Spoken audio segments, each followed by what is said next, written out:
Comme nous l'avons parfois dit dans cette enceinte, nous avons pour beaucoup d'entre nous la sensation d'avoir vécu un mandat qui compte double. Cette impression n'est pas si relative car en termes de travail accompli, d'événements et d'avancées, le bilan de cette mandature est tout simplement historique. Un bilan historique, une crise historique, mais aussi des opportunités historiques. En effet, avec des finances publiques saines sur le plan de la performance de notre modèle économique, j'estime que l'État monégasque doit investir maintenant dans les équipements de demain. Le besoin d'anticipation est de plus en plus fort, car le monde va de plus en plus vite. Pour anticiper, il faut décider. Et je vous le redis ce soir, Monsieur le Ministre, c'est maintenant qu'il faut décider pour engager les grands projets de demain. Le temps des études est terminé. Maintenant, il faut décider autour d'une stratégie claire. Et alors, croyez-moi, vous nous trouverez toujours à vos côtés pour faire avancer ensemble les meilleures politiques publiques possibles pour notre pays, pour les Monégasques et pour les résidents. Nous avons remis tous ensemble, sous l'impulsion de mon prédécesseur, le Conseil national dans son rôle et à sa place. En matière de logement, beaucoup a été fait. Nous pouvons terminer ce mandat avec le sentiment du devoir accompli. Je voudrais remercier l'investissement permanent de notre président de la Commission du logement, notre collègue Franck Olobono. Le vaste programme de construction annoncé par son Altesse Sérénissime, le Prince souverain en mars 2019, en présence du ministre d'État de l'époque et du président Stéphane Valéry, a été un tournant majeur dans la politique domaniale de la principauté pour que chaque foyer monégasque qui en a besoin puisse bien se loger dans son pays. Merci, Monsieur Olobono. Je voudrais saluer l'engagement de notre collègue Franck Julien sur le sujet du développement du numérique en principauté, qui a été en pointe sur ces questions et très proactif. Et je voudrais également remercier M. Ginta, délégué interministériel en charge de l'attractivité et de la transition numérique, pour tout ce qui a été mis en place depuis plus de 4 ans pour transformer notre pays en faveur des usagers et des entreprises. Monsieur Julien, merci. Concernant les droits des femmes et le sujet de l'égalité, j'ai longtemps participé au comité de promotion et de protection des droits des femmes, piloté par Mme Céline Cotalorda, que je souhaite remercier également pour ses années d'engagement au service d'une grande cause. Merci à Nathalie Amorati-Blanc pour son travail acharné pour l'égalité entre les femmes et les hommes et pour les avancées sociétales qu'elle a défendues avec volontarisme, mais aussi avec responsabilité, lorsque nous ne pouvions pas aller plus loin. Beaucoup reste à faire, notamment en matière d'égalité salariale, mais j'espère que nous aurons l'occasion d'y revenir ultérieurement. Merci, Madame Amorati-Blanc. Pour la jeunesse et dans le domaine social, beaucoup a été fait aussi, d'abord avec Marc Mourou, président de la Commission de la jeunesse, de l'éducation et des sports, puis président de la Commission des intérêts sociaux et des affaires diverses. Mais je pense aussi à notre ancien collègue Christophe Robineau. Je ne vais pas refaire ici les bilans de chacun d'entre vous, mais là encore, au nom de mes collègues, je tiens à vous adresser mes remerciements pour votre apport à ce mandat très important dans l'histoire politique et législative de notre pays. Messieurs, merci. La mobilité et la qualité de vie ont été une nouvelle fois au centre de nos débats. Mes collègues, Karen Aliprandi et Guillaume Rose, ont été très souvent en pointe sur ces questions et je tiens ce soir à les remercier pour leur investissement. De même que Mme Marine Grisoul, notre désormais présidente de la Commission de la jeunesse, de l'éducation et des sports, ainsi que Corinne Bertani, notre conseillère nationale en charge des commerces et qui a effectué un remarquable travail de terrain auprès d'eux. Merci, mesdames. Merci, monsieur Rose. Au moment où le Conseil national doit entrer dans une année cruciale pour la négociation avec l'Union européenne pour mener à un éventuel accord d'association, merci à notre gardien des lignes rouges, notre président de la commission de suivi de la négociation, Fabrice Notari. Merci, Fabrice. Et pour répondre toujours mieux aux normes de régulation internationale et aux exigences des meilleurs standards internationaux, je voudrais remercier le travail impressionnant mené depuis plusieurs années par notre président de la commission de législation qui a fait aboutir des textes stratégiques et cruciaux, notamment liés aux adaptations de directives européennes. Merci Thomas Brézot pour tout ce que vous avez accompli à la présidente de cette commission. J'en profite pour vous annoncer, Monsieur le ministre, que nous vous demanderons par courrier dans les tout prochains jours une augmentation de nos postes de juristes ainsi qu'une enveloppe de crédit exceptionnelle nous permettant d'avoir recours à davantage de consultations juridiques désormais. Merci, Monsieur Brézot. Au moment de voter cette nouvelle loi de budget pour l'année 2023, je voudrais aussi remercier notre collègue rapporteur, vice-président du Conseil national et président de la Commission des finances et de l'économie nationale, Balthazar Sédou. Avant, pendant et après la crise, il a toujours été mobilisé et dynamique pour avoir un regard juste et moderne sur nos finances publiques et notre développement économique. Merci, Monsieur Sédou.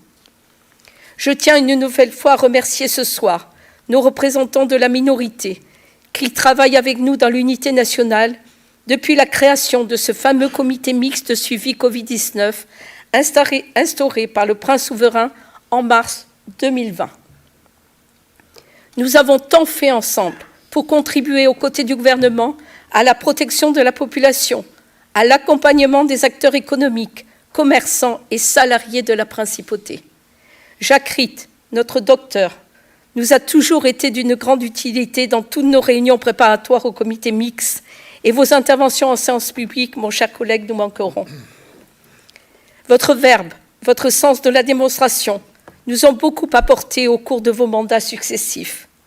Et je tiens, au nom du Conseil national, à rendre hommage à votre parcours dans cette Assemblée et à vous remercier très sincèrement pour l'ensemble de votre travail au service du pays. Merci, Monsieur Ritt.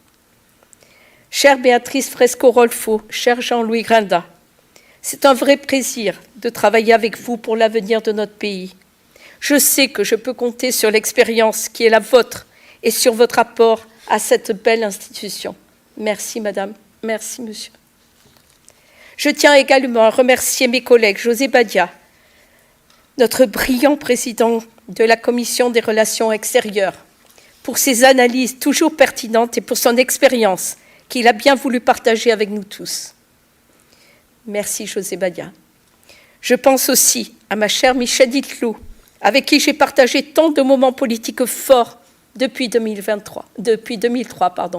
Merci, Michèle. Le Conseil national tient en mon nom à vous remercier pour votre investissement personnel au service de nos compatriotes.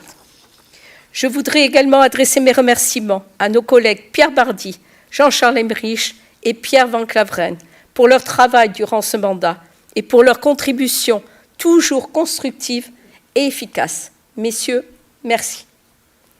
Nous le savons toutes et tous, il y a eu un avant et un après Covid. Nous avons appris à vivre avec, et même si le virus est moins virulent, il continue d'envoyer des personnes malades à l'hôpital. Je profite donc de cette intervention pour rappeler à chacune et à chacun qu'il faut continuer à respecter au mieux les gestes barrières pour se protéger soi-même, mais aussi pour protéger les autres. Il faut également rappeler que la vaccination reste le moyen le plus efficace de lutter à grande échelle contre les reprises épidémiques. En vue des fêtes, le dépistage est important pour se retrouver sereinement en famille. C'est un message que je tenais à délivrer ce soir. Sur les sujets de santé, et grâce à son expérience en tant qu'ancien directeur des soins au CHPG, c'est aussi le moment pour moi de remercier pour son engagement notre collègue Marie-Noëlle Gibelli. Merci, Madame Gibelli.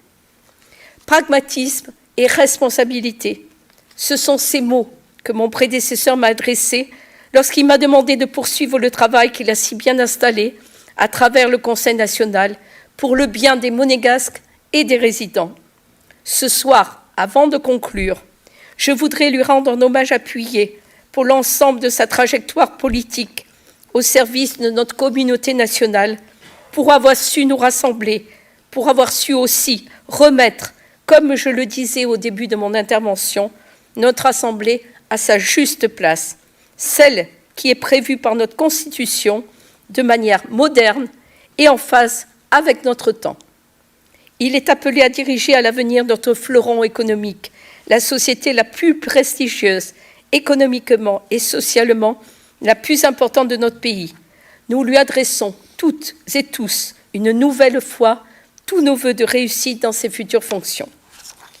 Monsieur le ministre, avant de conclure, je voudrais vous assurer que dans le cadre d'une réciprocité renforcée, vous pourrez compter sur le Conseil national pour prendre ses responsabilités et étudier avec vous à l'avenir toutes les réformes structurelles qui seront nécessaires au renforcement et à la pérennisation de notre modèle économique et social avancé.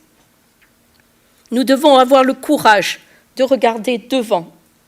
Nous vous demandons donc également de prendre vos responsabilités sur une future opération domaniale à déterminer en vue du budget rectificatif 2023, ainsi qu'une décision majeure, au moins, concernant un équipement structurant pour améliorer la mobilité vers et dans Monaco. En contrepartie, je veux vous dire que nous continuerons de répondre présent comme nous l'avons toujours fait. Présent, nous l'avons été grâce au professionnalisme et au travail d'une équipe de permanents, d'attachés parlementaires et de consultants, toujours engagés au service de l'État et toujours mobilisés lorsqu'il a fallu se serrer les coudes.